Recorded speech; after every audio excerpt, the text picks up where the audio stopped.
My name is Dominic Stucker, Managing Partner with Collective Leadership Institute. It's an immense pleasure to welcome you to our fourth annual Transformation Literacy Conference. This conference has two sessions today. The previous session was focused on empowering metrics, and this one we're looking at enlivening narratives, both as entry points for achieving sustainability transformations. So as we move into the program, Collective Leadership Institute is your host. In fact, we're celebrating our 20th year anniversary this year. We are an independent and nonprofit organization with offices in Germany, as well as South Africa. And our team gets to work around the world with inspiring partners to enliven other teams, stakeholder systems, and networks for enhancing collaboration of all kinds toward shared visions of justice, peace, of sustainability that support the Sustainable Development Goals. So thank you very much for having made time to be with us today. I'm accompanied by Katrin Schulz. She is our digital manager, and she's going to be helping me in the text chat, sharing resources with you and responding to any technical questions you may have. Some of you may have also encountered Martin Fieldco, our co-director, was in the informal welcome earlier, and you'll get to see Elizabeth Kuhn, also our co-director, after this session for a wrap-up. So let's jump right in here. At Collective Leadership Institute, some of the things we focus on, our Collective Leadership Academy, where we're building competence for leading change together, especially among individuals and groups. The topics vary, the collaboration challenges are often similar across different contexts. We're also supporting whole stakeholder systems and networks to collectively lead change toward just, sustainable, and peaceful futures. In terms of the thought leadership that we get to do, we take time to reflect and to learn, publish different articles, chapters, and books on our methodologies and on the work that we do with others. And regarding movement building, this Transformation Literacy Conference is in fact part of our efforts to build networks and communities that are contributing to a global movement for enhanced collaboration. So this session in particular is focused on enlivening narratives around this core question of how can we tell stories of possibility that help inspire people to take action for sustainability transformations. And in this particular session, our goals are to celebrate and learn from transformation practitioners, specifically our speakers, who I'll introduce in a moment, bringing in their stories and their work in media in terms of storytelling. We're also going to apply the Collective Leadership Compass for enhancing patterns of aliveness in transformations of all kinds. As I'll describe in a moment, the compass is a tool to identify and then to enhance those patterns of aliveness in ourselves, in teams, in organizations, in whole stakeholder systems and networks. And finally, of course, we care a great deal about connecting with all of you, our collective leadership community, for exchange, for inspiration in these challenging times. And the way we'd like to go about the session is first welcome and introduction, which is occurring right now. Then I'll be presenting our speakers, and they'll get to share both video clips and speaking inputs that will be followed by conversation with the speakers. We'll get into conversation with both of them, and you'll be able to ask questions of them as well. As we wrap up the end of this session, we'd like to do a brief survey of participants in terms of some of the insights that might be coming up for you, some of the open questions you might still have, and even how you're feeling at the end of the session. So let's jump in here. In all of our transformation literacy conferences, we like to try to model some key norms so that we create a safe space where we can really open up and share with one another. So embodying respect in all our interactions, and patience, please, with any technical glitches that may occur. We do want to bring you 2 videos today, and we've tested, and we think it's going to work. We do, when you express your views, please do so as clearly and concisely as you can so that others also have a chance to do. And while we're listening, let's listen with an attitude of seeking to understand one another, looking for meaning in what others are saying. And finally, this is a moment to suspend our own judgments or to set those aside so that we can remain as open as possible to others' perspectives in this space. So thank you if you would kindly try to embody these norms together with us. So let's get a little bit more into the topic at hand. This is our Transformation Literacy Conference. So how is it that we understand transformation literacy? At the Collective Leadership Institute, we see this as the ability to design, implement, and learn from the different initiatives that we lead, the different initiatives that are leading to transformations of different kinds. We also see this as knowledge and capacity, not only of individuals, but of groups, of decision makers, of change agents, of different institutional actors to accompany, to steward such transformations. So knowing, having the process competence to know and ask the question, what might be needed, what might be missing, to continue to enliven a given collaboration. And finally, we see this also as the capacity to collectively both identify and enhance patterns of aliveness in ourselves in terms of what gives us a sense of purpose, a sense of alignment, a sense of motivation, also in our communities and our initiatives and beyond. Noticing those patterns of aliveness and being able to build on the strengths we have and address areas that may need to be developed. Now, the collective leadership compass, many of you are familiar with, has different lenses that help us recognize these patterns of aliveness. So there's a lens for the individual level to notice one's own pattern. There's a lens for the team, for collaboration initiatives and partnerships, for communities of practice, for networks. The lens that you're looking at here is the transformation enabler lens.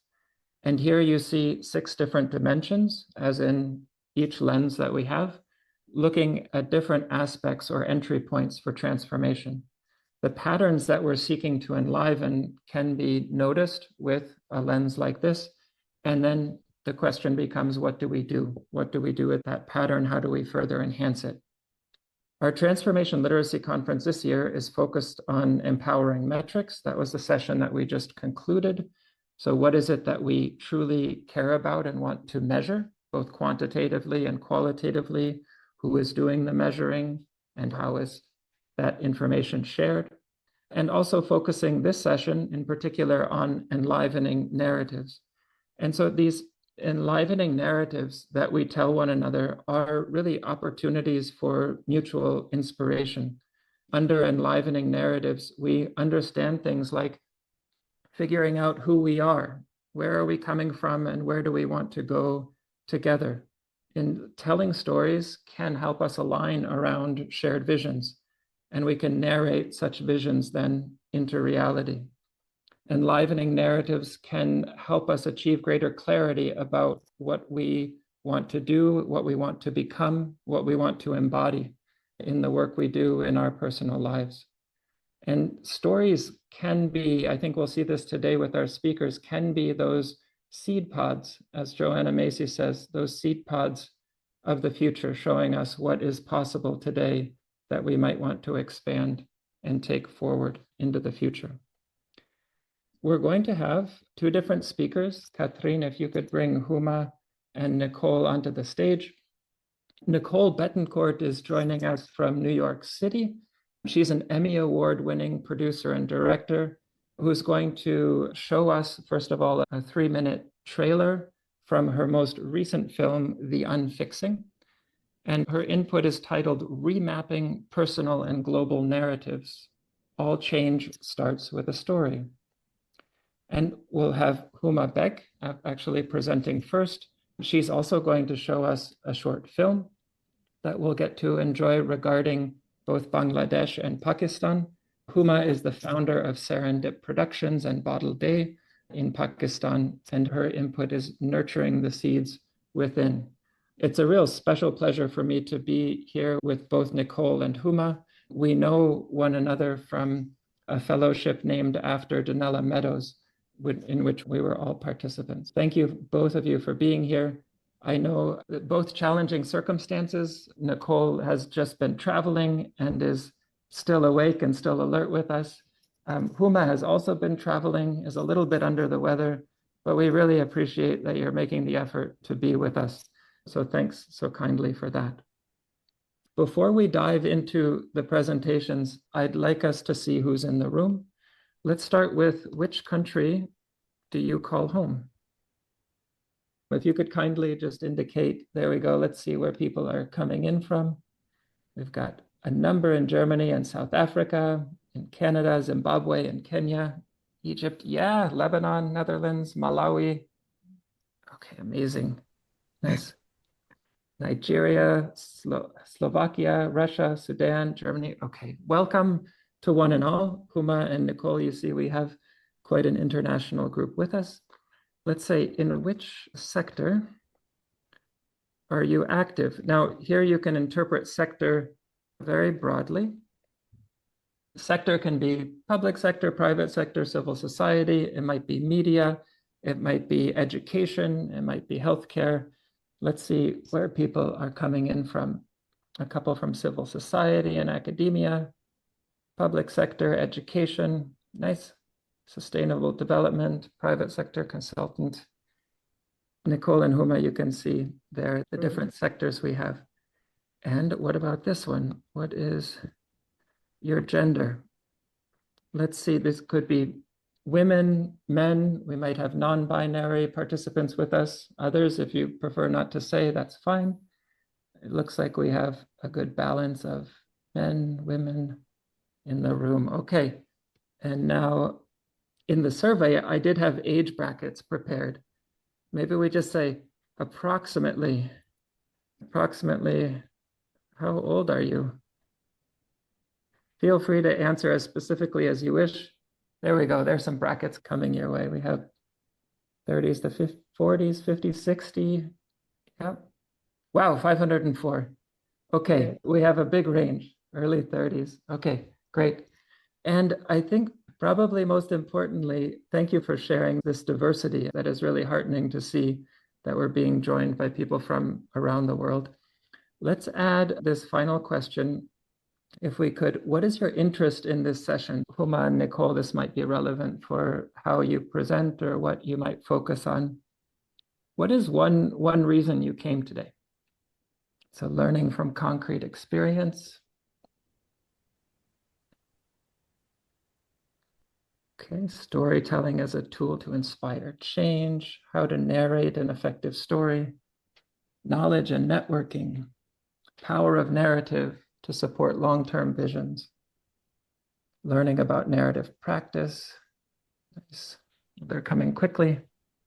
Narrative metrics and narratives, working on transformations, tools for good storytelling. Fantastic. Thanks very much. Getting inspired. Okay. Nicole and Huma, I hope this gives you a sense of why people are here and who's in the room with us. Huma, we'd like to start with you. And would you like to start with your slides or with the video? I'll start with the slides. Okay, good.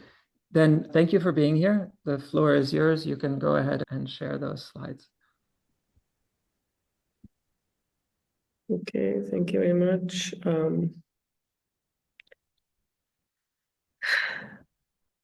Assalamu alaikum to all those wonderful people from all over the world. I hope you can hear me clearly because even I can't hear myself clearly. So just to dive in, there are a lot of people interested in narratives and the tool of narratives, but I think I'm going to zip through it and try and quickly share with you a few concepts, unfortunately, very quickly. Soul connection to me means probably the most important thing, that whatever you do, whatever stories you have to tell, that you relate to it with your soul. Because without authenticity, there is a lot of fake information, knowledge around there, fake stories that you and the coming generation will see. And the only thing that will come take you back to real, actual stories are those that touch you in one way or another, and those in which you've been authentic. Basically, in the past 25 years, we've done more than 1,500 documentaries and television programs and We also dabbled in theater. So another form of storytelling is live storytelling with characters. And then we also do large-scale immersive storytelling in sound and light shows on historical sites and reviving history so that we can learn from it. And after doing all of that, traveling internationally and telling stories from the perspectives of a very personal nature all the way to large scale nature, I think what we have been addressing deeply are broken systems. And in 2025, nothing can be more clearer that we are a broken global world. And behind even all the inspirational stuff, there are systems which have broken, and the way we are addressing them is probably, it needs a lot to be desired. I spent time learning, just like you, learning in my life and weaving all the knowledge and assuming that others know better than me and weaving them into our stories and taking perspectives of all the people that we've met and trying to give them a voice on platforms such as television and now internet. But I've also reached a conclusion that after accumulation of all of that knowledge, you have to do a lot of unlearning. And it is that unlearning in areas where you realize that the narrative of leadership, people in power, is very different to what the practice is. And this huge gap between words and action is where I'm focusing post-COVID in my own life on getting my own house in order. And I have, when you feel that you are equipped at telling stories, like you can do that in your sleep. Next documentary comes in, the process becomes automatic. But what you realize is that whatever you're preaching, are you doing it or not, is the question that you need to hold. And what are these root causes of the broken system that exists today? And we have to now make decisions about not just what is out there, what is true and false, but which path are we going to follow? So self-reflection is where we need to, I find, for me at least, I don't want to even preach anymore, is where I want to put my full focus on, because I cannot preach what I cannot do. I did this little talk with lots of climate change activists and I asked them to raise their hands of how many people recycled. Not a single one did. And all of them were writing articles, doing films, and yet on a personal level, not doing what they believe they should be doing. And there's not enough information out there in terms of that either. And it's this self-reflection that, as Dominic also says, asks you to judge yourself very graciously about your own core values. And you have to then start taking sides in your own mind of which path you're taking and which paths you are not taking. What are you buying? How are you supporting others who are creating the broken systems? And what are you doing in your life? Because you are what you eat and you are what you do. So if you're not doing what you know, then we go back to the sustainable development and the climate change causes. And in the 25 years in all conferences, I always heard that the one word cause of climate change and sustainable development challenges are power, greed, and on our level, overconsumption. Where does overconsumption come from? And you could say it comes from desire. And where does desire come from? Probably some emptiness. There is an emptiness that you're trying to fill with a desire. And the emptiness comes from a disconnection. And I find that the disconnection comes from within when we are disconnected with ourselves, with nature, and most importantly, with our own soul. And that is why this exercise of self-reflection and to correct these aberrations within ourselves need to take place, because what they cause is injustice. And today, after seeing Gaza, to be honest, there isn't much in the world that I would also respect in terms of, national systems and visions that I've heard about, or United Nations mission and vision, because we see such a huge gap between justice being done and the wonderful words of equity and justice and etc., that we've all seen. In amidst all this fire and chaos, we have to find ourselves and we have to protect our values. Because once we find out what our values are, that's when we can protect them. And to figure out that we are not alone, that we stand on the shoulders of our ancestors. So there is a whole slew of people that went before us, and that there are others like us. We are not alone, and we need to connect to them. And very quickly, I'll just talk to you about my recent trip in south of France, in the middle of a village, and I find Anastasia sitting in a shop doing miniature Mughal paintings. And I asked her if she's ever been to our region, because that's where Mughal miniatures come from, Pakistan and India. And she said, I've never been, but I fell in love with this book, and I do these illustrations myself, and I've never met anybody. And this is a passion she is now mastering. In the middle of France, never ever meeting anybody from our area, through a book. And that contact just enlivened me. And I invited her, and I hope one day she comes. And the second quick thing, this is the boat I just met last month on another conference in a part of Pakistan that I hadn't been. And this boat sitting in the middle of this farm it was built in Scotland by the Royal Nawabs of Bahawalpur, which is a province in Pakistan. And when their kingdom, mini kingdom, didn't remain, the royalty was using this boat on this water. They donated this to one of the Sufi saints to take their devotees across the water. And post Pakistan and India separation, when India built a dam on this water river, it dried up. And when the river changed its course, this boat is just sitting there, full of history, witness to what has happened, both in nature and politics and everything else which is connected together.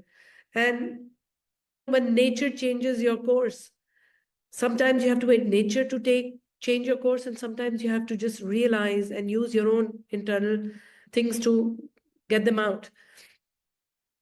I want to introduce you very quickly to Yasmin Lari. She was a star architect making all these glossy buildings, Pakistan's first woman architect. And then right now she's building in zero carbon bamboo shelters in order to preserve what is happening today. And her impetus and her change of transformational life happened during the earthquake and the floods of Pakistan, when most of Pakistan was literally underwater, and in earthquake we lost a lot of lives. She teaches people how to build in bamboo, and she is now only focused on the poorest of the poor, and she's teaching them how to find dignity within their own context in making beautiful kitchens, people who never had running water, how to make their own sinks and take charge of their lives, find livelihood and dignity within their own lives amidst themselves, with no donor intervention and no external donor money coming in.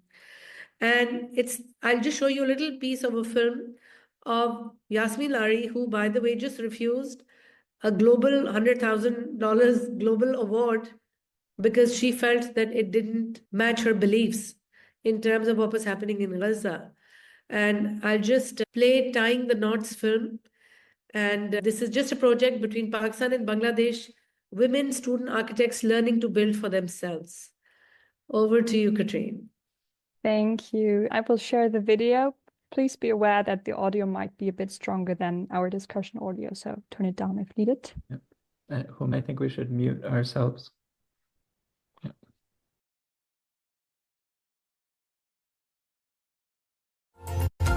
Putting together two wounded nations on one page is by no means easy. Today, after nearly half a century since the creation of Bangladesh, Pakistan's renowned first women architect Yasmin Lari has brought the future generations of both countries together for a common cause. It's about alleviating poverty and improving the lives of the poorest of the poor by building affordable homes for them. It's about tying the knots.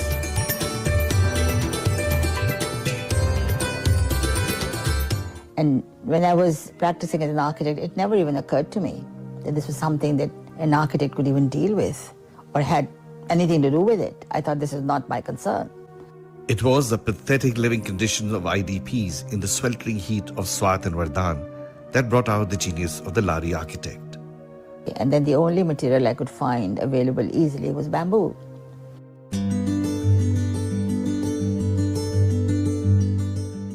Now the Lari Octogreen became a worldwide success.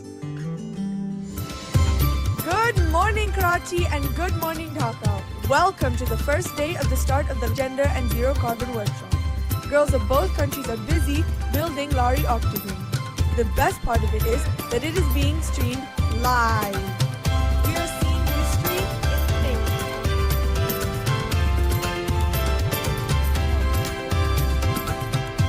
in In the midst of Karachi's busiest center lies the famous Rahguzar, the quaint colonial street restored by Mrs. Lari's Heritage Foundation.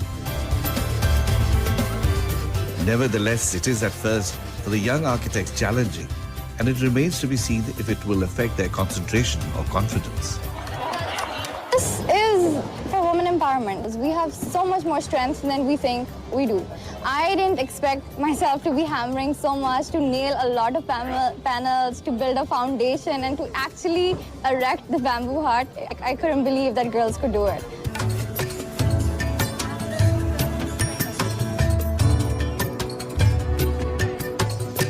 This is actually my first time working with bamboo, and I learned a lot of things.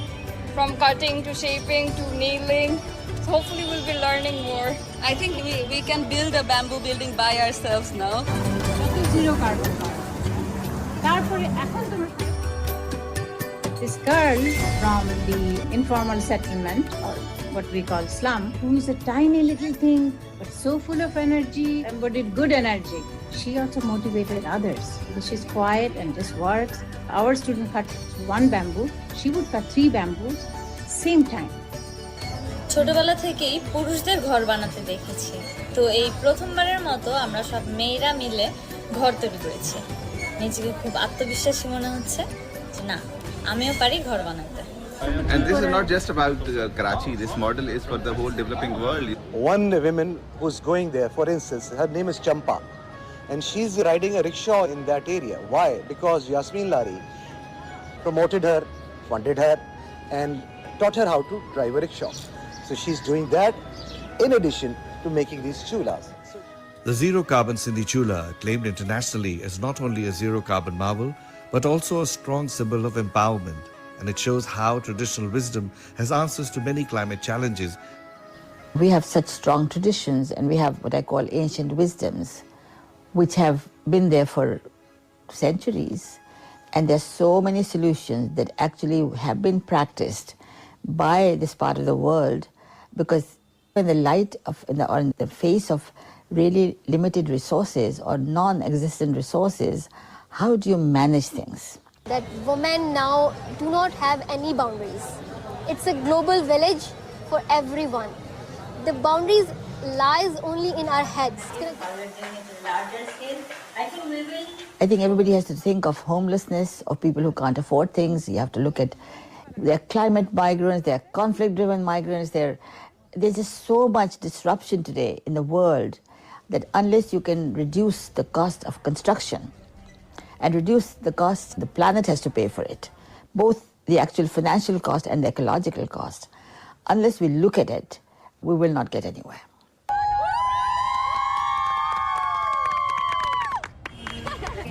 Incredible. I can't believe it.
Huma, you can see some of the love coming for your film. Huma cut that film from a full-length 15-minute film, especially for this conference. And she's not only founder and director at Serendip Productions, but she's also founded civil society organizations in Pakistan, is also involved in Paralympics. She's a really impressive humanitarian. I think we'll have from Catherine some additional links to not only to the full 15-minute film, but also to some other resources, including on permaculture in Pakistan, which Huma is also strongly supporting. When she says things like, I'm getting my house in order, she actually literally means it. Huma, any final thought before we would transition over to Nicole and then onward to conversation? Oh, I would just like to welcome everybody who is hearing this now and will hear it later to please get in touch if they want and come and visit Pakistan, because one of the best learnings that I've ever had is through travel and by connecting to people who are actually working at the grassroots level. So my invitation goes out literally to everybody, and I mean that as a very serious invite. Thanks so much, Huma. It's very kind of you.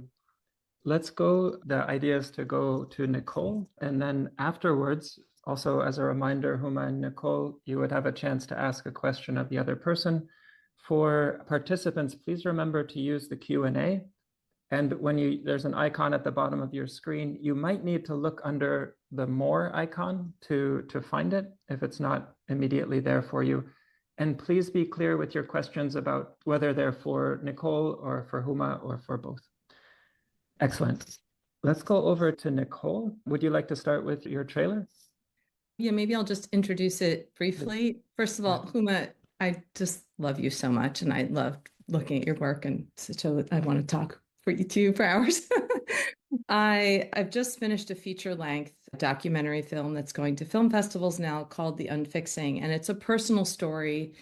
Dominic just saw it in the Belgian premiere because I was there yesterday, so I'm a little bit in another time zone. But I'm going to show you just like a 3-minute trailer of the film that gives you an overview of what the look is and the characters.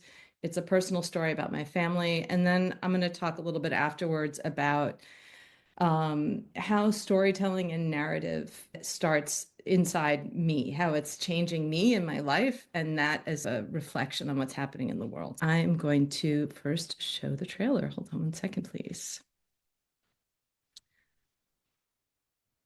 Okay.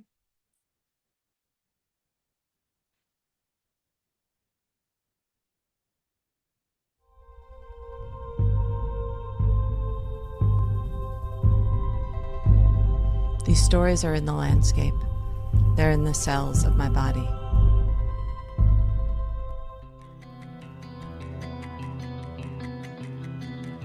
Akita! That's a microphone. I was raising a family, working, following a path I'd always taken for granted. But then I got sick. Sick in a way that doctors couldn't solve. I lose my ability to work, to be a mother for my children.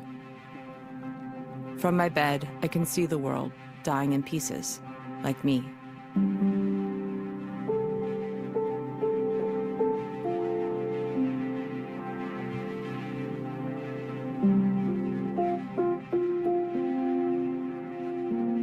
My children are impacted.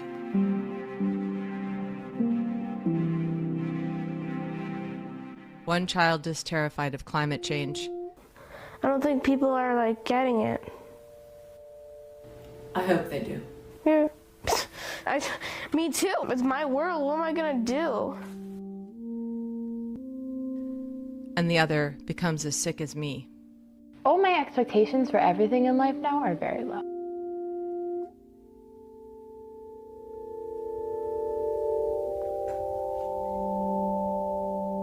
I become trapped in despair and lose my will to go on. But it brings me to a liminal space between life and death, awake and dreaming. I am at the edge of the water at the beach, the place where some of the most defining moments in my life happen, and a front line of climate change. It is on this water's edge that I start seeing patterns, visions, dreams.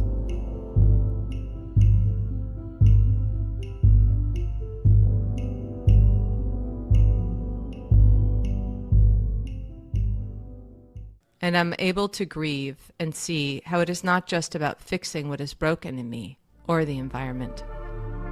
I surrender and listen and see a way forward.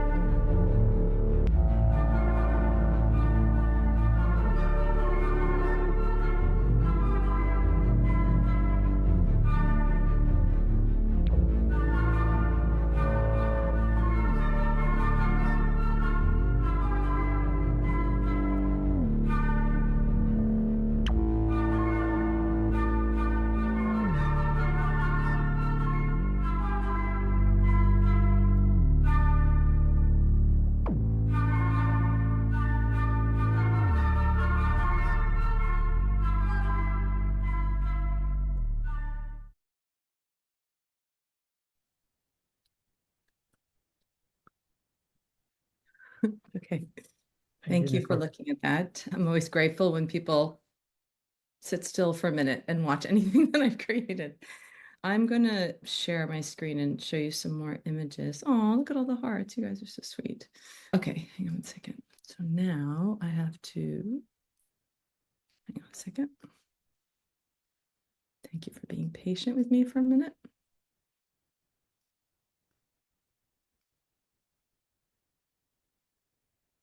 Let's see what's happened before. Sorry, 1 second, please.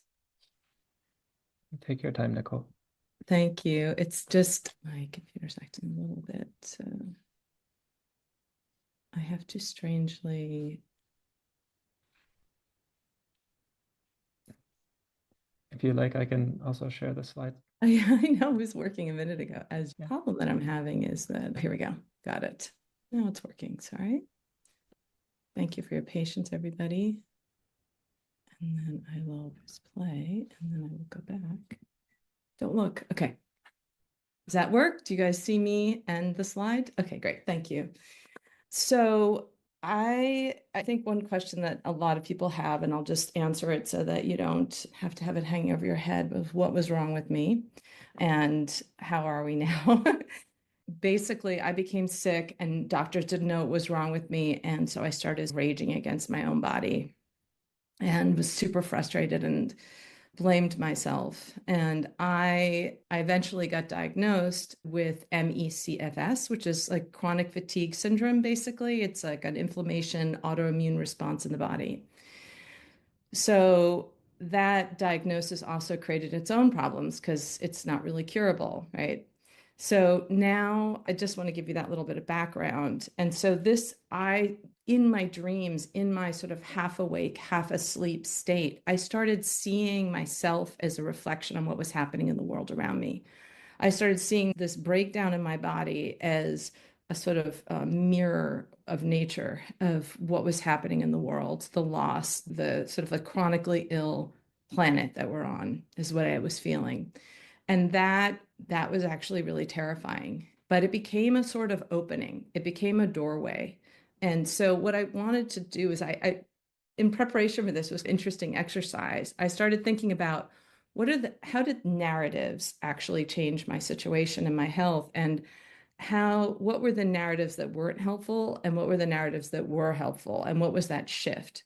And I really think that this is so connected to what Huma was saying too, this idea of looking inward, because I couldn't tell the story of the whole world. I was trapped in bed, staring at my ceiling, and I was in my dreams, and I was dealing with my family, and my kids also have their own situations happening. And so that became the story. And that in the personal story of what was happening in my life, I also found this reflection on what was happening in the world. I noticed a lot of people were like, how do I tell a story? And I was just like, start with yourself. It's really the best. To me, it's the most authentic, as Huma was saying. At least that's what worked for me. Okay, let me move my next slide. See if this works. Yay. Okay, like I said, I didn't have a diagnosis. I blame myself. A lot of women in my culture in New York are not really, we have a lot of symptoms. We're oversensitive. Doctors don't really take us seriously. And whether they mean to or not, we tend to see ourselves as hysterical. So I was like angry at my body. I was trying to push it away, I was like, it just felt like something was wrong with me. Like I had a moral, mental problem, that it was my problem. Okay. And And then also the other sort of not helpful narrative was this idea that I was never enough. That as I grew up with very ambitious parents in New York City, where there was always more to do. And I think even as activists, we always feel like we're never doing enough. There's never enough. We're not making big enough difference. We're not making an impact. Our life doesn't have enough meaning, and we're constantly striving for more. But that more can also make us feel horrible. Not being enough doesn't feel good. And I also started, another thing that happened was I was very focused on my pain, my physical pain. Pain is very loud. Loss and suffering is very loud, and it's very hard not to focus on it. So I was focusing on it, but I was also like pushing it away. I was like, no, that's not good. I'm going to push through. I'm going to be optimistic. I'm going to make myself better. So I was like catastrophizing it at the same time trying to ignore it. Okay. And what you resist persists. That's like a classic. And then also the idea that another thought was this idea that I could control my body, that I could just make myself function. Like I wasn't feeling well, I would just go out and do everything I needed to do anyway. And what that happened was I would burn myself out over and over again. And then that capacity became smaller and smaller. My window of tolerance became smaller and smaller as I kept going above my limits, like a systems map for the planet and sustainability. I was not living in a sustainable window. And so that, because of that window kept shrinking. A big turning point for me was learning about neuroplasticity. And neuroplasticity is the idea that the brain is plastic, not like plastic in a bad way, but plastic in a good way, which is changeable, that everything's changing all the time. And that it's one thing that we know we can rely on, right? Is that everything's always going to be changing. So this is a little animation of brain neurons growing that I drew. And you can see the city in the background. And if you think about that whole city of New York City, that was once an idea. It was a thought that someone had. It was a story that someone told. And so our thoughts and our feelings and our emotions actually shape our bodies, but they also shape the landscape. They shape the world. So when I started to lean into this, I found there's a lot of different teachers, you can just Google it, about how to create a new story in my brain that might heal my body, right? In a collaborative way, not a top-down kind of way.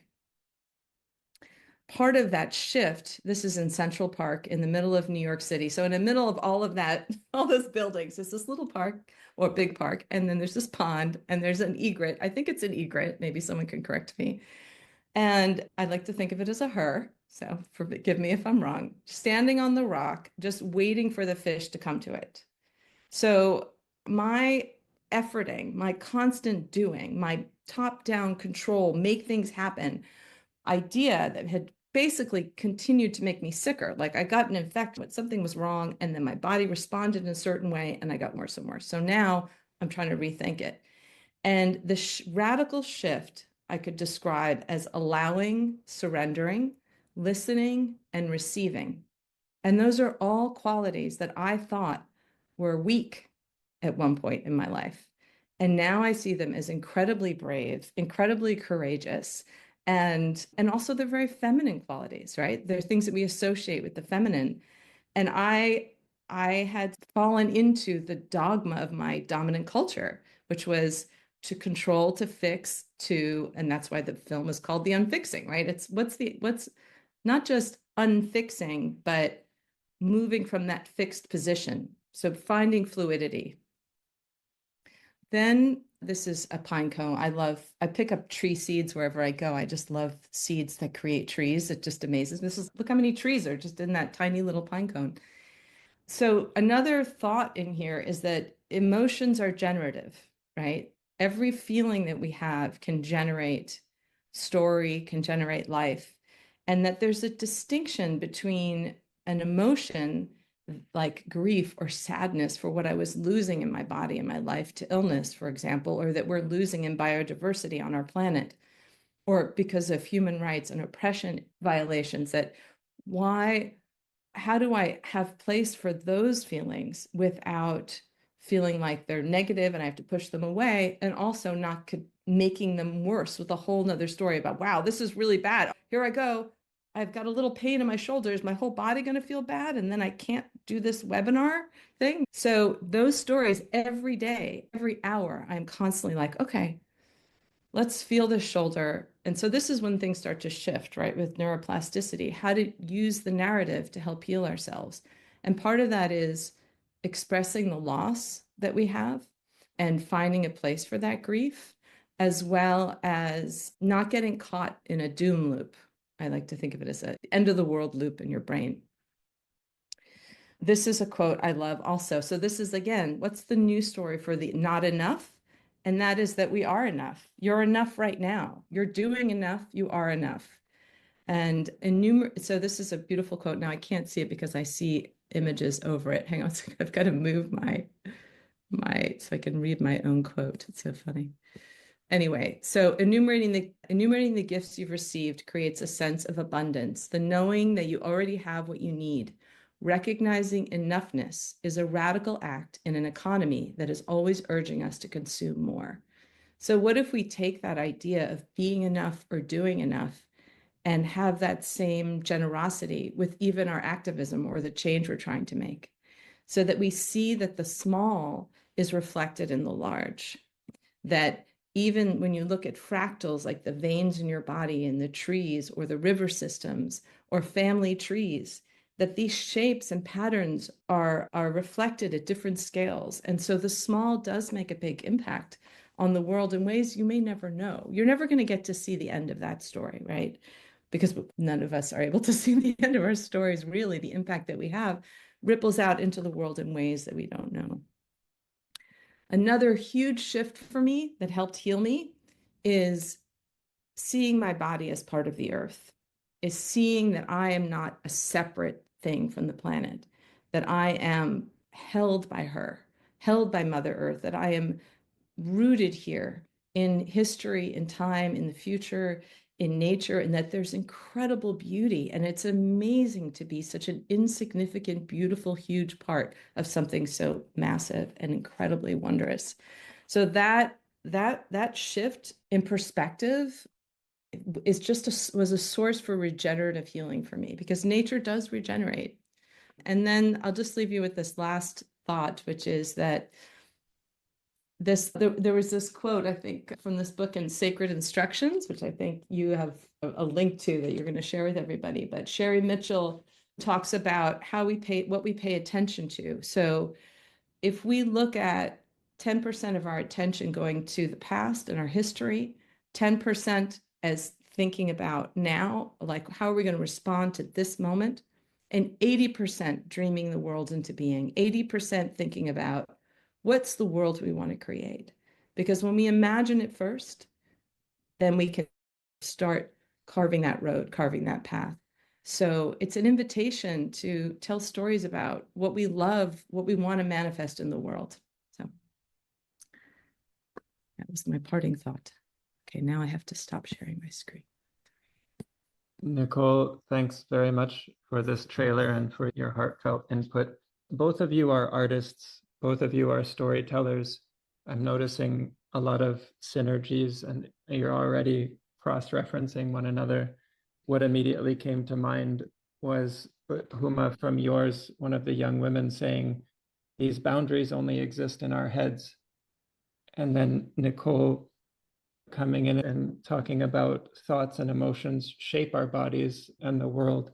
So this idea that story starts with what we can imagine, both for good and bad. Sometimes the story is limiting, sometimes the story is empowering. So let's open up a conversation here. And for all of our participants, please do feel free to use the Q&A. I think people have been so captivated, they haven't written any questions yet, but maybe they'll come in. They were quite focused on the two of you. So Nicole or Huma, either of you could kick things off. Is there a comment or a question you'd like to ask of the other? Yeah, Nicole, I saw your hand. I have a question for you, Huma.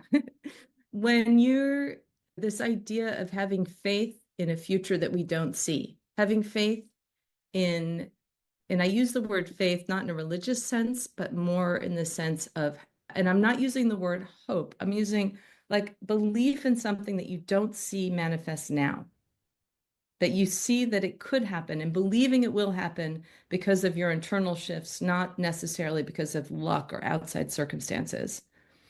How do you have that, and where do you get that from? I just can't believe that you said this word.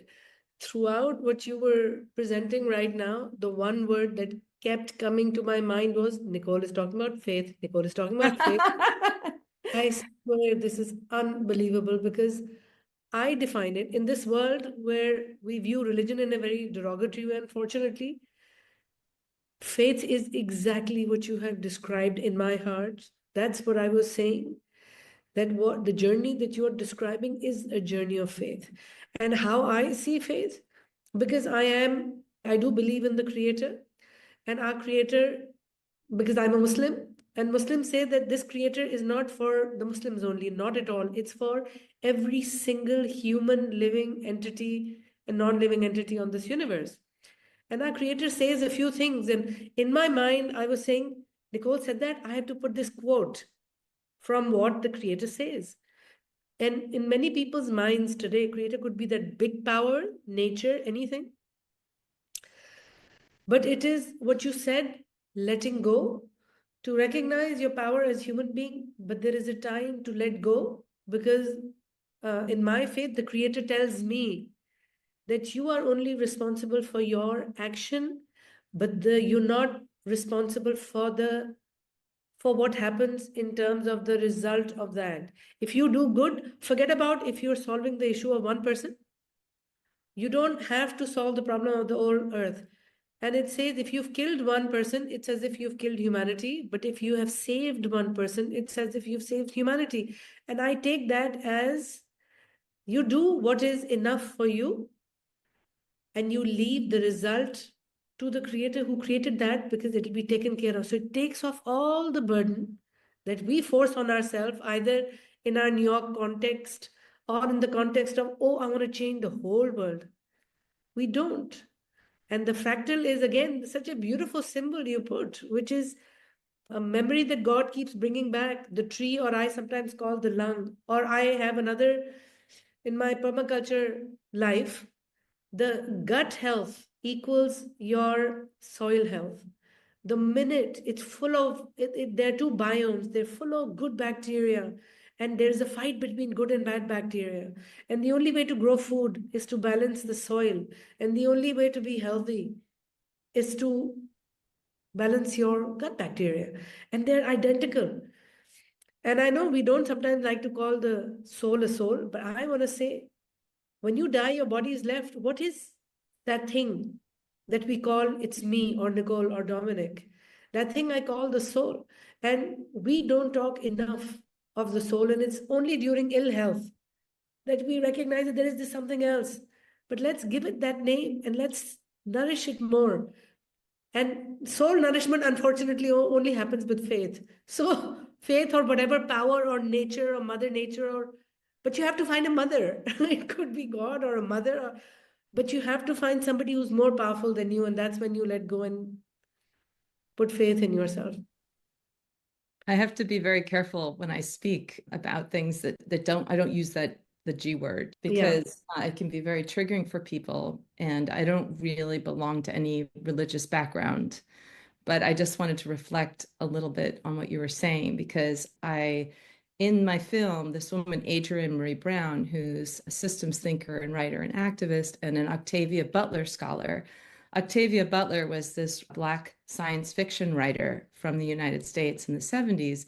And she basically predicted in one of her stories, Parable of the Sower, that in 2024, the United States would have a president who said, "Make America great again."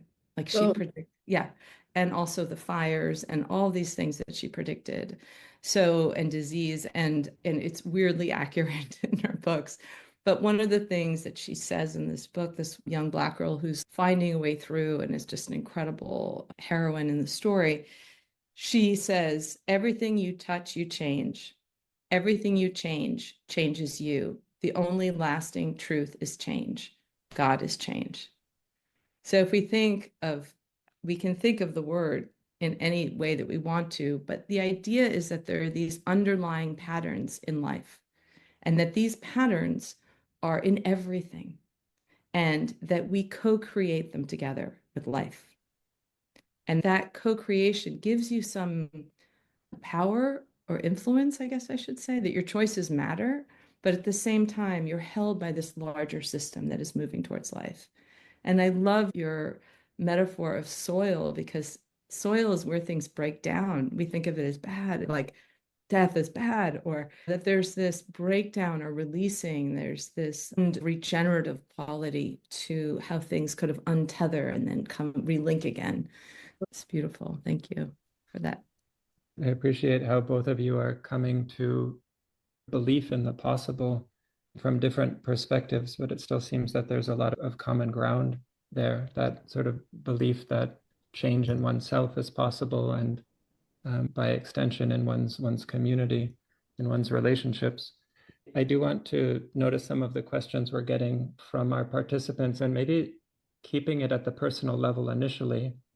There's a question that's open to either of you on the note of bringing your authentic self to your work, to what you do, connecting it with your value system. I agree with this, says the participant, but sometimes I observe that it leaves one drained. The question is, how do you recharge in order to show up fully for the next documentary, project, commissioned work, etc.? What practices have you put in place to ensure that what you touch or agree to is delivered with quality and care? I think that's a question that a lot of people in this room are interested in. You wanted to? I'm happy to. Go first. Okay. For me, I would notice that when I worked on the film, which took me 7 years to make, when I was well enough, I would sometimes sleep, I'd dream about it, I edited it myself, and I'd be editing it in my mind while I'm in bed. And then I would work for a few hours, and then I'd rest again, and then I'd take care of my children, and then I'd go rest again for years. And I noticed that working on the film made me feel better. So there was a certain amount of, when I say listen and receive, it's like I was listening to what the response I was getting. And it wasn't necessarily that, oh, I'm going to make this film and it's going to do really well and someone's going to buy it and blah, blah, blah. It wasn't even that.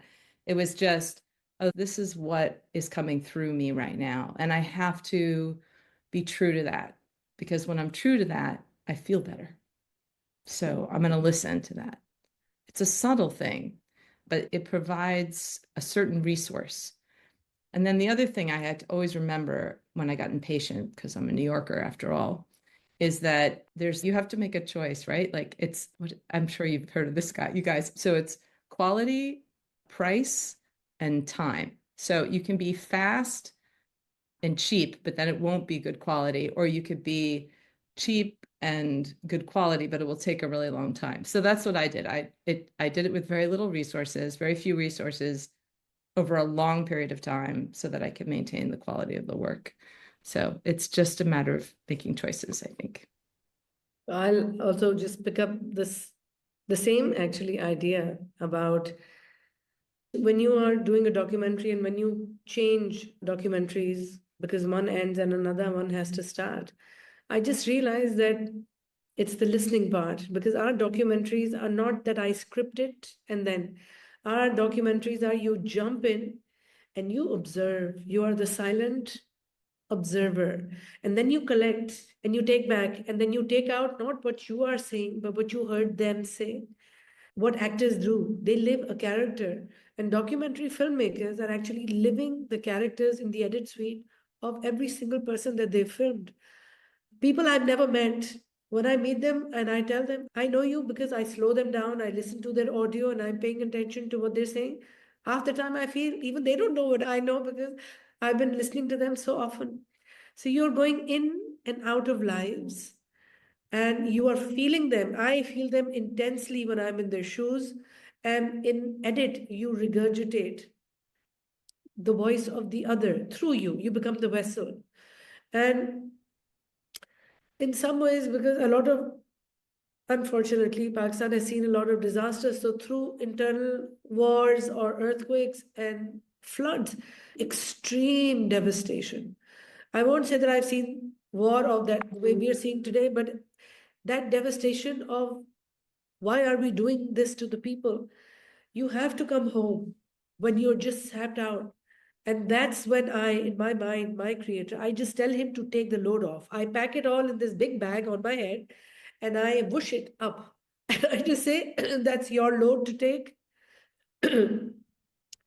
And just allow me to do what I can do. And then I let go. And I have to let go. And I know it's not an easy process because I get very emotionally involved, and my family hates me for it because they say stop doing it because but I realize after you go through that low, when you come back, you feel rich.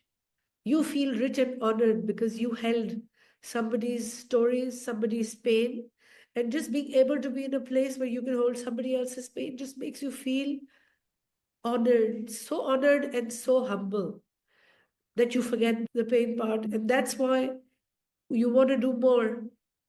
And I know Nicole is telling us enough is enough, but the desire to do more because you felt them.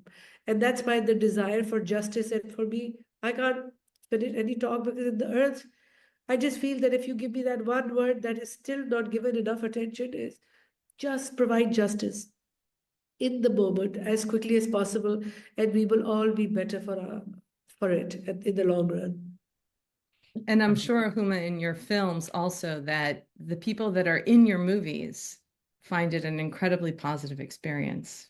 It's not just the people that are looking at your films, but also the people that are participating in it. That I know that that anyone who's in one of your movies is going to leave feeling uplifted in some way. Thank you. I know that I felt uplifted with both of the films we saw today. That what I heard both of you saying where there was overlap, the sensing or listening or having a self-awareness in terms of energy, of creativity seems important. And then it sounded, Nicole, you brought in pacing as a practice to say, okay, like how fast am I going? And am I drawing something from this creativity at the same time? Huma, it sounds like you're also drawing from your creativity, that it's generative in that way, but maybe also a bit more of an oscillating pattern to say there are moments of intensity and there are moments to drop the baggage off and to retreat, to maintain that generative energy. If I could, I'd like to pick up on two more questions from the Q&A. These ones are focused on story itself. So one from Stephanie Klein. How can we show the value of stories as a transformative force in a world like ours? And if I could, I think related to this, in an increasingly polarized world, where do we find the stories that bring healing to the places and communities we inhabit? So what are your approaches for finding these stories that are uplifting? With me, I was very inspired by the painter Frida Kahlo from Mexico. She was very sick, and her mother gave her an easel so that she could paint in bed. And she said once that I paint self-portraits because I'm the subject that I know best. So I tend to start with myself. I've done films about other people and other stories also, of course. But I think finding something that really matters to you. And when you talk about finding stories that can bridge a divide, I think that's what I'm hearing in that question. Stories that, what I think that makes it more and more accessible, a story, is that if you get really specific into that person's life, because it's in the details that you can leave the interpretation up to other people. And I had a lot of ideas in my film. Like, I was explaining all this stuff and I just took it out because it was boring, first of all. And then I just left it to like, how was I feeling? What was happening to us in the story?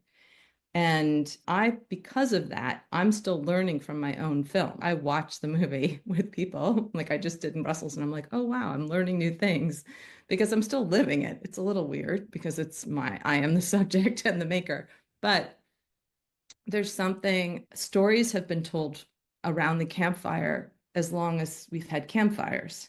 And when I've done some work as a collaborative storyteller with Indigenous First Nations people in the United States, and with them, they just tell you a story and you have to figure out what it means.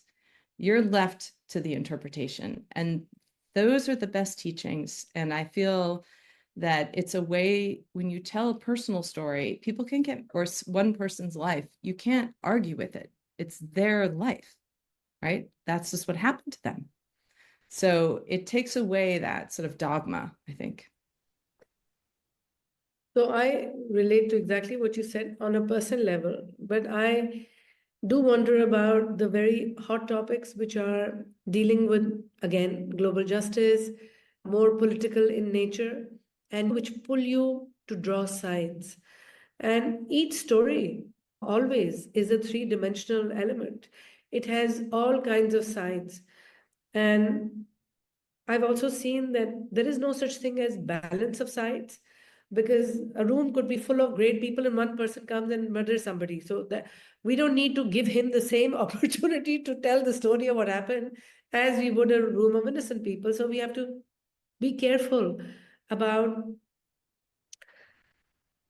placing a context on things. And because I come again from a very international background, I was born in Pakistan, I lived in the US, I lived in England, I have a very international family. We've lived abroad, filmed abroad. And you think that you are a global citizen. So when you take the perspective that you are now a global citizen, you have to immediately, you feel like this whole thing in this room right now is my family. And for the younger people, our children, internet is where they're looking for those stories. Some people are creating their own stories. And if you're not on the net, you feel that your voice is not heard. I've been away from the net for quite a while, avoiding it. And I realized that in order for my grandchildren to find me, unfortunately, I had to leave something on the same platform. But the other ways of telling stories are slowly dying, and it's for us to keep them, which is our personal downtime, little conversations. And guess who taught me the most of somebody so good at that? It's Dominic. Dominic is fabulous the way he's raised his children and how he takes them into non-digital scenarios, and then he exposes his children and then allows them to communicate. Sorry, I'm talking about you, Dominic. Through people who do that, even in our own family, through maybe pictures, maybe through music, maybe through a little bedtime story. And I realized how little of that I did as I was doing all the documentaries. So I have part of that New York syndrome myself, of doing the international project has to come in. But I forgot me as a mother to be the one to tell my children stories that they will remember. But my husband did that. And my daughter still remembers the story of Bunty and Monty, two cookie, a girl and a boy. She remembers that and she remembers the story. And I just end up giving lectures now, which is sad.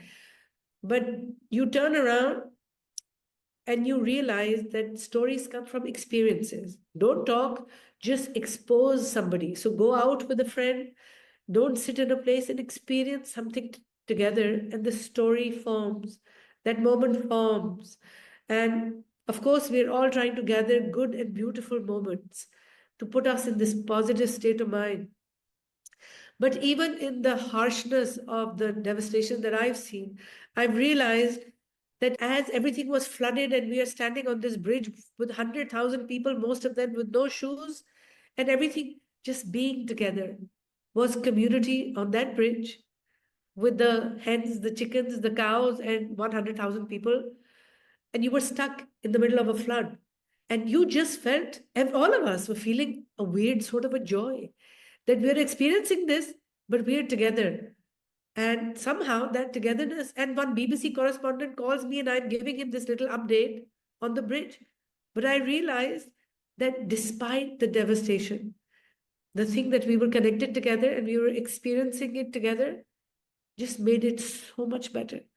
And something that I will always remember. I don't remember the flood. I just remember the joy in the eyes and I know that they probably, in the material world, I know that they have no future. And that also, I question that when we say that we have, that the story has had a great ending, we don't know what our ending is. And that's what Nicole said. We don't know what our ending is. We don't know what the ending is. It's just the moment and what you make of it. If you can capture that in your narrative, that's just good enough. The rest, we offload. Thank you, Huma and Nicole. Something I see in common here is the authenticity, whether it's this individual experience that is authentic in the way that Nicole is talking and telling a story from her own perspective and about her own experience, to this bridge, Huma, collective experience. There's an authenticity that can be experienced there as well. And it seems like that's a core element of a powerful story. So thank you for having shared. I do want to read 2 comments from the text chat from participants. Lubna Salah says, thank you, Huma, and thank you, Nicole, for showing us your vulnerability, which leads to your success. Your story is very inspiring. And then another participant says, your storytelling is not only compelling, but also deeply insightful, shedding light on sustainability and with such authenticity and empathy. The way you weave narratives to highlight development challenges and inspire change is truly remarkable. I love that it reflects how women striving to make change and create a difference. Thank you, Huma. Thank you, Nicole. So with that, I'd like to thank you as well. Let's give Huma and Nicole an appreciative round of applause from all of us here. And let's do a final brief survey here in the text chat just to see if we can bring this session to a light close. Can I say something as we're closing? Please, yeah, please go ahead, Nicole. Yeah. I just wanted to say, if you have a story to tell or you see a story, you should tell it. Just do it and try it out and see how people respond, and then reshape it, and then do it again, and then reshape it, and then do it again. And I would also say that your story about the bridge, Huma, because the whole time you were talking, I'm like, basically, when you're a storyteller, you're a bridge. You're translating, you're connecting worlds that were seen as different. And so you're bringing this connection, and that when people hear stories and watch stories, they see themselves being seen. So they're witnessing not just in the story that you're witnessing, but the audience feels witnessed. And that's witnessing, which again, I thought was very passive, is a super powerful thing. So I just wanted to leave everybody with that encouragement. Thank you. Thank you. That means a lot coming from 2 storytellers like yourselves, that we can all tap into that capacity. Catherine, if you could help me with some of our wrap-up questions here. Catherine's going to paste one at a time into the text chat. The first one simply being, what's one insight that you're taking away from this session with Huma and Nicole? One moment where you learned something new during this session. New concept, a new idea, a new insight that you might be experiencing. So take a moment and reflect. It's a tough one. And Nicole and Huma, you're welcome to share too, if there's something that came up for you. Feel free just to type into the text chat. There, the answers are starting to come. Authenticity, focus, and showing up fully. The importance of looking inwards for storytelling. I came to learn about crafting narratives for work and instead learned for myself. Thank you.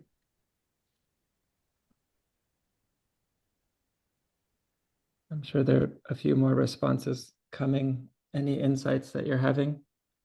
And while you're thinking about those, I think we can also put our second question there, Trin, which is, there might be an open question that you still have.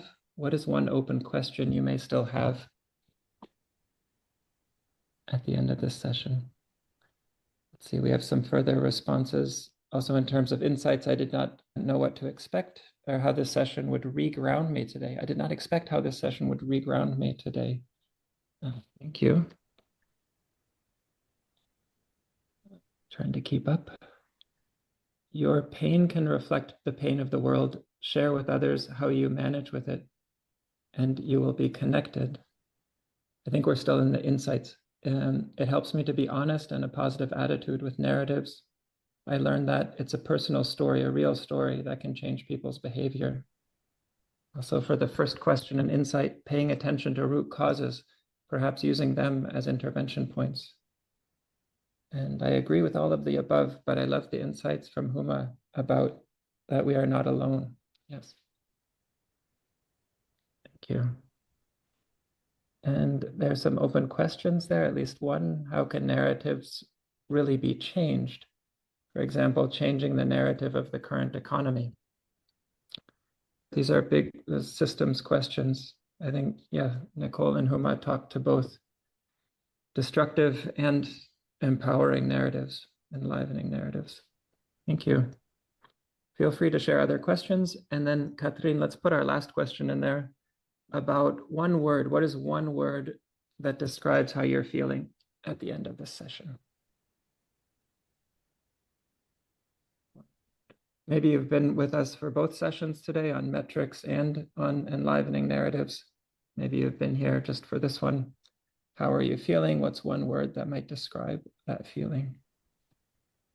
Inspired and touched, feeling inspired, empowered, appreciation and inspiration. Joyful, they're humbled. Oh, strong, nice. Full of power. This effect that you've had on people, Huma and Nicole. More confident to explore the use of narratives in my work. Gratitude, change is possible, never lose hope. Nice. Huma and Nicole, I know, Nicole, you offered a sort of a final thought. Do either of you want to wrap up the session with a sentence? Just in this, when I see everybody reflect things, reflection seems to be a very big word. And when I visualize reflection, one is looking at yourself internally, and the other is to let the clothes of materialism fall so that you just shine like a mirror. And then you realize that you are reflecting everybody. That's why, to be honest, for a long time, I don't feel alone, because I feel I share, because I can see everybody as a mirror who is reflecting me and I'm reflecting them. So it's literally that hall of mirror thing. You can't be alone in the hall of mirror which has lit you, and you have decided to, I don't want to even say vulnerable, you're just being real. When you are being real, the curtain falls and you can see mirror to mirror. And mirror to mirror, if you've noticed, is a mirror into another. So there is this whole infinite mirroring that happens. So when somebody says a word, you just feel it. And feel it means that we are now looking at the infinity of each other's mirrors. And that, to me, in my vision, is the moment you are there, then you feel no fear. And you just feel like you are one. That oneness that comes, that just makes you so much more powerful and not alone. And then you can say, okay, I'm good to go tomorrow. That's what my next film is about. That's so funny you just said that. Is it?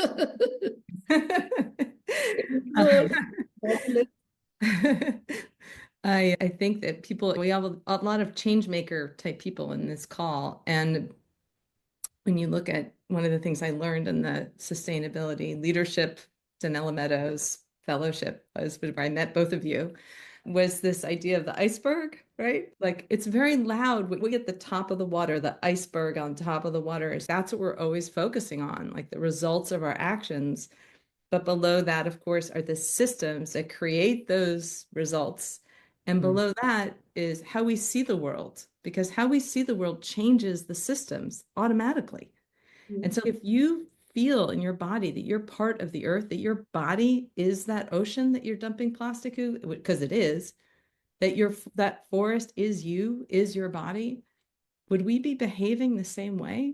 Wouldn't that, if we really truly believe that, would we act the way we're acting? So I just want to leave people with that. You might not see the top of the iceberg for this shift that you're making, but it's profound. Yeah. Thank you both again for having spent this time with us. The recording of this session will be made available to everyone, as well as PDFs of your slides, so that people can come back and reflect on the words that you've shared with us.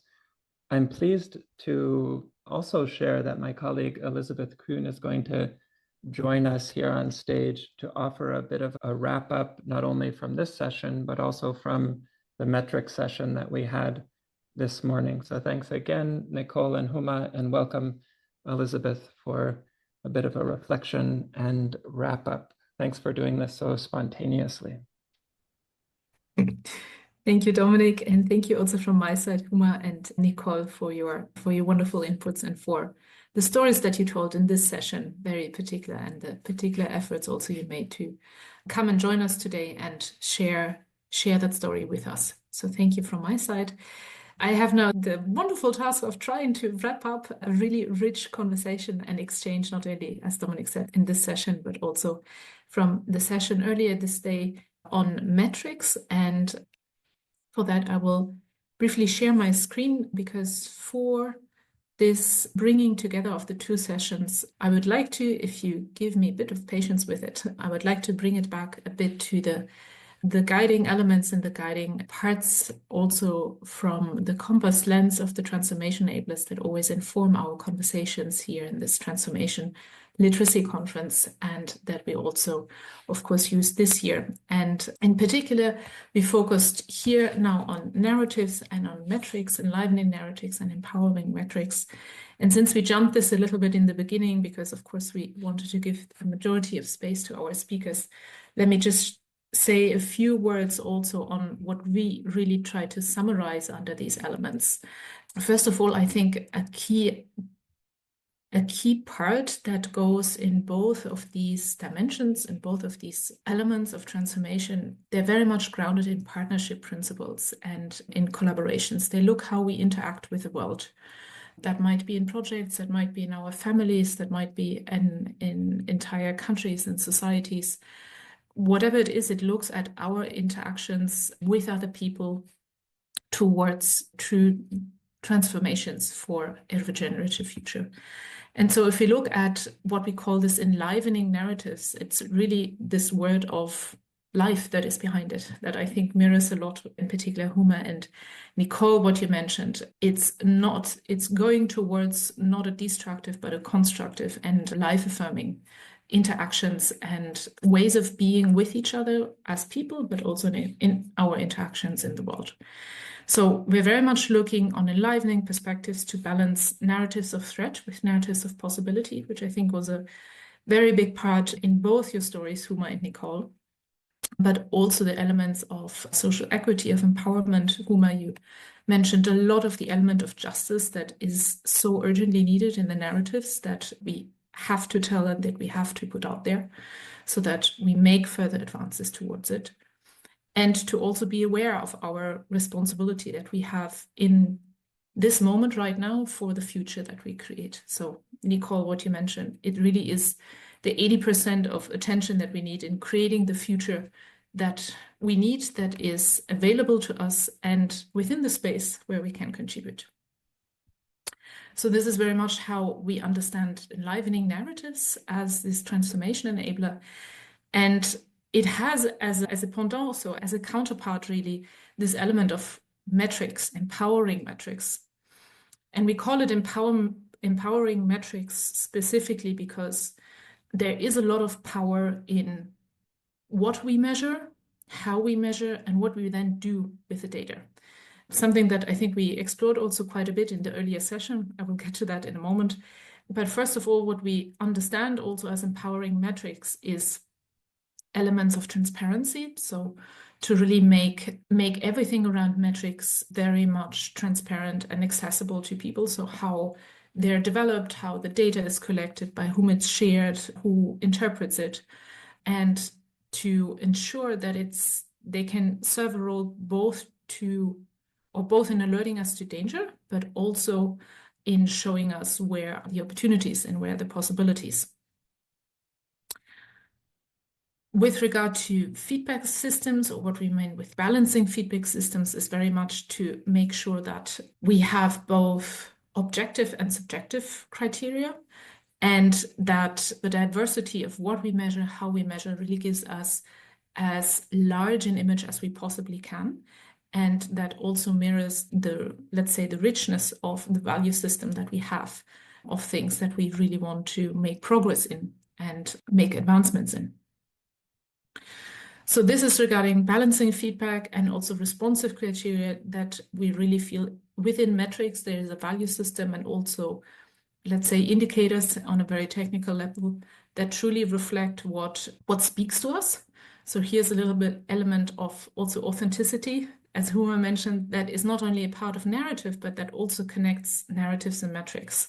If there is, let's say, if there is a lack of authenticity or a lack of something that we're not really sure of why we're measuring it or what that data really means, then an element of, let's say, contributing to that is really lost within metrics. So our focus on this conference was really for these two elements, and on a very practical level, because I know this is the theory, of course, but we looked very practically at what are ideas or what are insights from our practice, how we use metrics in our world, in our efforts to advance regenerative futures. How can they help us go forward? So what are maybe stories of empowering metrics or metrics in general that can be insightful for us moving forward? And so we had in the first session this morning, or earlier in the day at the very least, we had Alicia Jimenez. She is from the Earth Charter International from Costa Rica, and she's director of programs there, joining as a speaker, and I myself joined her in a panel for this session on metrics. And Alicia, first of all, she told us a bit about the Earth Charter and the ESD school seal, specifically how they, around the Earth Charter, which I think quite a lot of you in this room here know, is really a global charter and almost outlines a global value system truly for advancing sustainability in the world. How they use this charter to really develop statements and measurements for schools, mostly primary and secondary schools, in getting certified as education institutions that truly advance education for sustainability.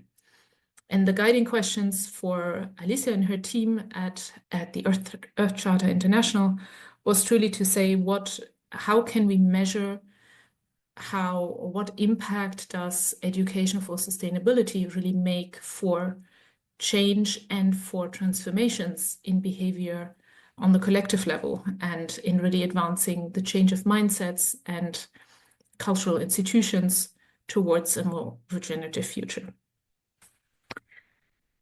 And I joined her on that and talked about something a little different, namely the Global Partnership Index by CLI.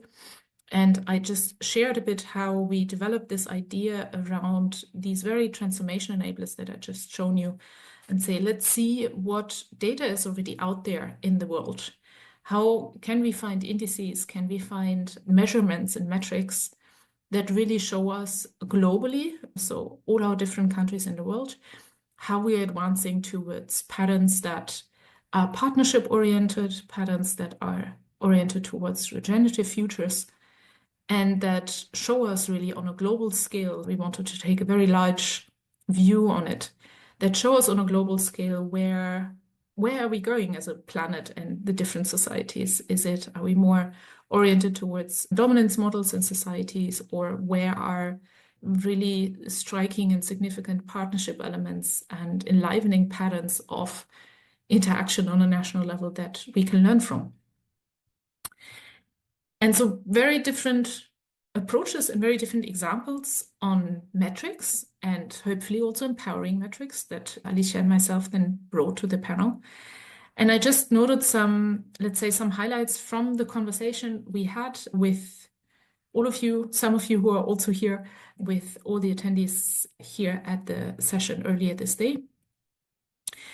And so what was noticeable was that some themes and some topics recurred in the conversations, in the exchange, namely, first of all, the re-recognition, let's say it that way, that metrics are truly a very complex thing, both the design, the data collection, the interpretation, the adaptation. It is a process that might often get underestimated, but is certainly one that needs and necessitates a lot of resources, a lot of time, and a lot of capacity also to handle that complexity.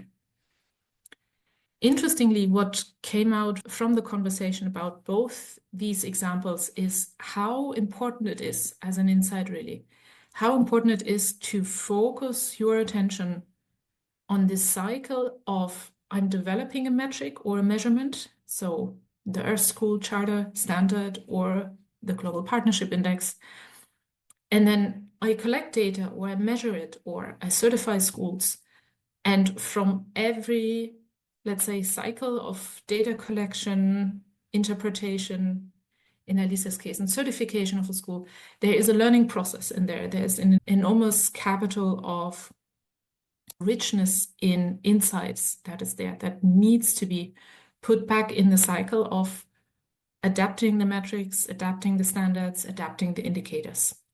So every iteration of using metrics is in itself a learning process that is not just a nice to have, but actually helps with the complexity of both of it. And of course, helps us in our endeavor in really make the metrics empowering and useful and applicable for a large amount of people, and showing us the depth of detail and stories that are hidden underneath it.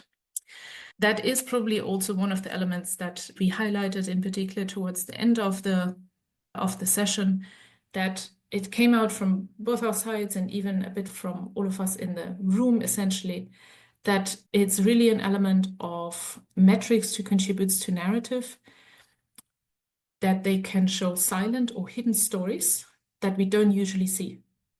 So they can, if either apply it in the, let's say, in a very much with a learning attitude, or once you also have the disposition or the opportunity to dive deeper into the details, that you really discover hidden gems that you maybe don't see in the large data aggregation or in the large level of stories of certifying schools, but the smaller details that come out and that really show hidden stories of success. So Alicia shared how even in the schools, different teachers, say math teachers, who don't in the first instance connect their work to sustainability, really got almost triggered and incited to really think about that connection. And in this way, it is really a contribution of metrics to a different kind of storytelling, because it helps the individual connect to the collective. And so these were two questions that we also ended the session with. So what is this connection between me as an individual, either contributing to measurements, contributing to an accreditation, or advancing one, standing in for one, and also the question of systemic change, because this is what brings us all here, right? We're interested in scaling something, interested in reaching a lot of people and achieving a lot of transformations and mindsets. So in this way, these two examples of metrics could already highlight a little bit how that can be done, and how the values underlining different metrics and measurement systems really connect to our emotions, and obviously also ask us to move forward and to improve certain things that we see, where we say some perspectives might not be incorporated, some details and some elements might be missing, in this effort to really cover more perspectives, more elements, and really to capture more silent or hidden stories of success. So that was our session this morning. I will keep, of course, the session for now, the wrap-up here, a little bit shorter, because we've, of course, just been in the room with Huma and Nicole, and I don't want to make too grand an attempt in trying to summarize the depth of what you shared. So I will try to be very brief. So Nicole and Huma, both acclaimed storytellers and filmmakers from very different parts in the world. Huma, for me, this is the word that stayed in my mind that captures one of the many red threads in your story, in what you shared, the importance of soul connections in storytelling. And the importance in what that means here also is to connect again the individual with the collective. In the stories that we bring out, the people that we want to reach, we are part of that, and we need to have that connection of authenticity in what we're saying. So that was one of the many elements that you shared that I just want to highlight here. And of course, Nicole, you graciously shared a part, almost a trailer, if I remember that correctly, from your upcoming movie, The Unfixing. All change starts with a story, which is, of course, a very, as we've heard, is a very personal story of your own change, and also how your surroundings and how you saw your surroundings affected both you yourself, your personal health, and also the story that you were allowed to, you were able to tell. And so some things that I just noted from the conversation, or from the elements you shared, and also from the conversations in the room, is of course this part for both of you, that soul connection, that authenticity as a key to powerful storytelling and narratives. And that stories and narratives can also remind us, and the best of those do, how the individual and the collective are both needed. We need to tell the story that is out there, that we see, we perceive, to contribute to diverse perspectives in the world. But of course, also the collective storytelling that is around us impacts how we see the world. And the stories that we can imagine and that we tell, they're always connected also to what surrounds us. Both because it connects us to that authenticity in storytelling, but also because it shapes in what perspectives we say are possible and feasible, and what we consider and say, these elements, these things are not possible, or these elements are impossible. So we looked a lot at how stories can change the individual and can allow us to see or imagine perspectives that we could not imagine even exist. And most importantly, also how thinking and mental stories really create and or impact the tangible world around us.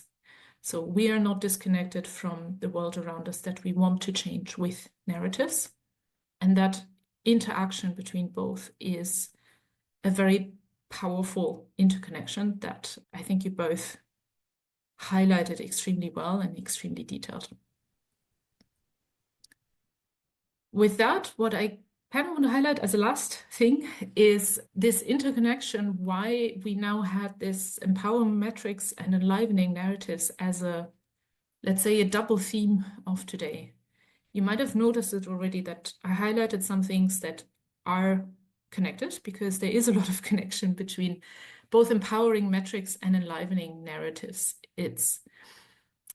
If I first look at empowering metrics, some of the things that we've heard today and that we've learned is, for metrics, how important it is to connect the individual and the collective. For metrics and measurements where we say, this is what advances us, this is what brings us forward. Likewise, the importance of metrics in saying we want to highlight the silent or the hidden success stories for future, for aspects of realities in the future that we can see. We want to find the positive hidden gems that are there. And finally, of course, the large thing that mainly contributes to complexity of metrics about how value systems and the privilege in what stories we can or we do focus on. So what does get measured? How does it get measured? Who does it? How do we interpret the data around it? All of that is a question of power, and it's also a question, by a question of power, it almost inadvertently always is a question of justice as well. And so these elements have their mirror also in narratives. So we did also look at the connection between the personal and the collective. So personal values with collective values in the stories and in the narratives we advance. There's the element of authenticity again. We cannot tell the stories that we do not have a personal connection to, that we feel we can authentically say with our voice. Storytelling, and I quote, it needs learning and unlearning. And we have highlighted, we did look at how unveiling sudden hidden success stories, not sudden ones, but hidden success stories or silent success stories is a major element in learning from it. And the application of metrics, Alicia shared it very clearly, the application also of accrediting schools, it's every school accreditation is a learning process. So here as well, it's a cycle of learning that goes in both elements, both narratives and metrics need that very deeply. And finally, we have also elements that came up in the conversations. Emotions are very generative. And we also looked at how the value system underpinning the metrics that we have can generate powerful emotions in almost any direction, and that are a big driver in contributing in our urge also in improving what gets measured, how it gets measured, and what do we do with that data at the end. And the last thing is that I noted at least is that, again, this element of what kind of stories do we tell? And we had the element and we had the component of privilege and power and how it affects data collection around the world in global indices. We had that in metrics, and we also had it in narratives and the need for also writing stories, or not necessarily writing stories, but bringing stories and narratives out in the world that also address this major question of our time that really affects so many people in the world globally, and that need to be part necessarily of most, if not all, of the stories that we need to come up with and that we need to craft in order to find a way forward to this regenerative future. So I leave it there. These are just some highlights on what could be noted between empowering metrics and enlivening narratives, how these two parts of our session come together, interconnect, connect with each other, and influence each other as well. I want to maybe show one last element, looking a little bit also into the future. We have upcoming this very week as well a special session on a new compass lens, which I would say Huma picks up as a definite element of justice, namely the question of gender equity and feminism in the world. We have a new compass lens on the collective feminist practice principles, or simply feminist leadership. If you're interested in that, we have a small session where we're just presenting this. It's this Thursday, 10th of April, noon CET. There is, if I'm not mistaken, Katrin is sharing the link in the chat. If this is of interest of you, sign up. Otherwise, as Dominic said at the very beginning of our session, our academy and our academy program in collective leadership and sustainability also has a very strong focus on peace building and on collective leadership for peace. So we have our Young Peace Builders program that is entirely financed through donations. So if you want to support young peace builders from civil society from across the world, then please forward this information to anyone who you think might and can support us. Any support that you will give, we will also match from our side so that we bring as many young people who advance such an important cause forward. And the very last one is that we also have our next upcoming course is in June, The Art of Leading Collectively, which is our foundation module on the compass that you saw very briefly in the morning session here.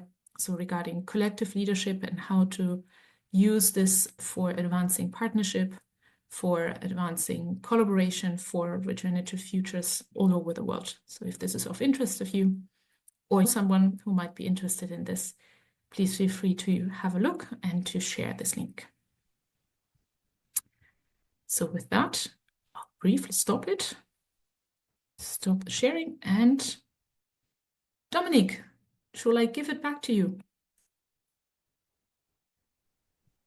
Elizabeth, thank you very much for summarizing things so nicely, and also for bringing in the compass further as a methodology that we're using to notice and try to enhance these patterns of aliveness and different kinds of collaborations. Indeed, the feminist practices coming up this week, Young Peace Builders, be great if people could donate. And then our first Art of Leading collectively is coming up.